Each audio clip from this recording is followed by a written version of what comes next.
Le sujet de la vidéo de ce matin était tout cuit, la bourse qui plonge de 7%, mais il y avait pire que ça. C'est la FFMC qui est sur tous les plateaux de télévision, la Fédération des motards en colère, et qui a annoncé qu'ils avaient manifesté, évidemment, une fois de plus, c'est leur job, mais avec des cyclistes et des piétons, tout fout le camp. Alors moi, qui suis un vieux motard, je me suis dit, il va falloir trouver une solution pour pouvoir s'inscrire à la Fédération des motards en colère avec un matériel digne de ce nom. Alors, évidemment, dans mon garage, j'ai un petit truc comme ça, voilà. Alors ça fait beaucoup de bruit, ça fume, ça n'a pas de carte grise, il faut aller sur les circuits, et ça passe pas le contrôle technique. Alors je me suis dit, dans quoi est-ce que je vais investir? J'ai plus beaucoup de moyens. Alors je me suis dit, déjà, pour s'inscrire à la Fédération des motards en colère, eh ben, il faut déjà des lunettes noires. Voilà, alors ça fait quand même nettement plus en colère, et en contrepartie, il faut quand même avoir un engin d'une marque digne de ce nom dans le monde de la moto. Et samedi, j'ai investi, et vous allez me dire si, eh ben, avec ça, qui a quand même une connotation utilitaire, je le reconnais, eh bien, si avec ce truc-là, je peux m'inscrire à la Fédération des motards en colère en regard de ce que maintenant les cyclistes et les piétons peuvent manifester avec eux. Alors moi, je veux faire les choses bien.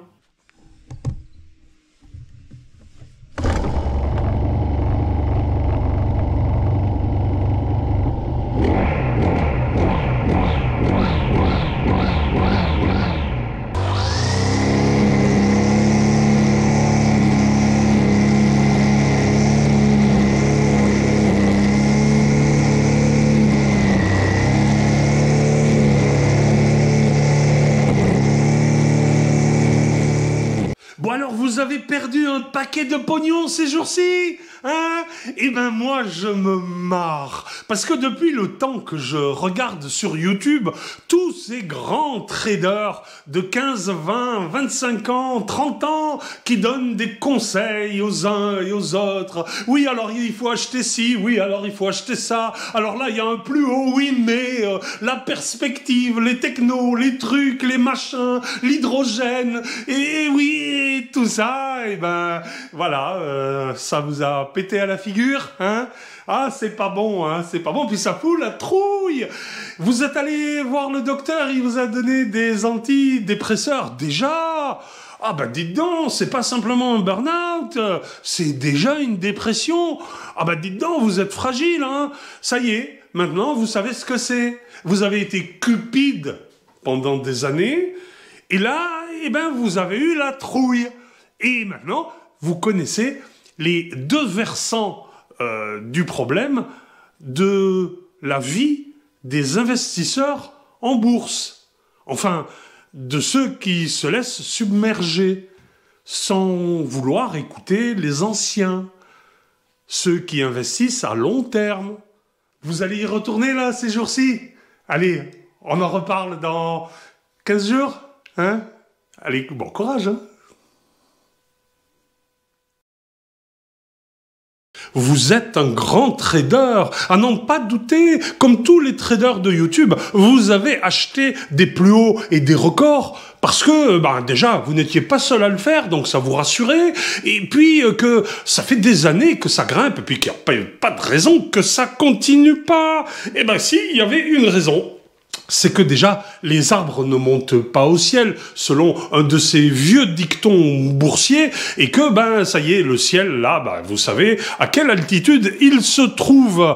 Et là, depuis quelques jours, ben, tout est en train de plonger, et après avoir été terriblement cupide, eh ben, vous avez terriblement la trouille. Et vous connaissez désormais les deux facettes anthropologiques qui font que la bourse existe. La cupidité et la peur. La cupidité d'acheter n'importe quoi et la peur de mal le vendre. Et oui, parce que pour bien vendre, eh ben, il faut bien acheter. Et vous avez acheté très mal et vous allez vendre encore plus mal. Et c'est trop tard parce que le pitbull est en train de vous secouer dans tous les sens parce que c'est l'image qu'il faut avoir de la bourse. C'est que quand elle se réveille aux réalités, la bourse, elle vous attrape Elle vous secoue dans tous les sens jusqu'à ce que vous lâchiez prise parce que elle, vous n'arriverez pas à lui couper la tête. C'est vous le maillon faible, c'est votre main qu'il va falloir couper pour survivre. Il va vous falloir vendre des positions parce que la bourse, elle va continuer d'exister parce que il va y avoir pendant très longtemps encore beaucoup de gens très cupides qui, à un moment ou à un autre, oublieront la peur jusqu'à ce qu'ils se fassent secouer comme ces jours-ci.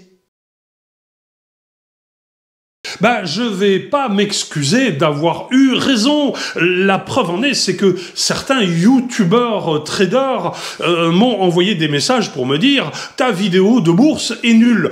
Alors, pour traduire, ça veut simplement dire que j'ai raison.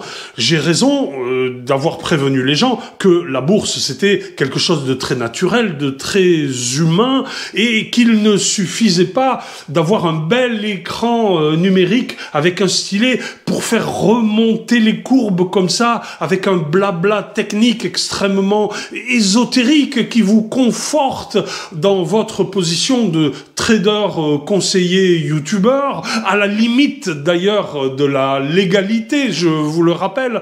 Tout ça en oubliant que la bourse, c'est humain. Et moi, mes vidéos, elles traitent pas tant de la bourse, mais que des êtres humains qui sont en train de jouer avec la bourse. La bourse, ça ne répond qu'au comportement humain, à la peur, à la cupidité. Ça ne répond qu'à des comportements naturels. Les arbres qui ne montent pas au ciel, les couteaux qui tombent et qu'il ne faut pas rattraper, les pitbulls qui vous chopent la main quand ça n'est que la main, et puis qui vous secouent dans tous les sens jusqu'à ce que vous lâchiez. Voilà, c'est ça qu'il faut que vous ayez en tête. Et les courbes là qui baissent là encore aujourd'hui, c'est pas la peine de prendre un crayon pour les faire remonter, c'est pas comme ça que ça va passer, parce que là il va se passer un week-end, et puis tout à l'heure Wall Street va vous dire on y croit ou on n'y croit pas, parce que c'est eux là-bas qui finalement font danser le système. C'est pas vous en France. La France, ça n'existe plus au niveau boursier. La bourse, c'est un truc supranational. Alors, passez un week-end français au calme, et puis, de toute façon, quoi que vous ayez fait, c'est trop tard.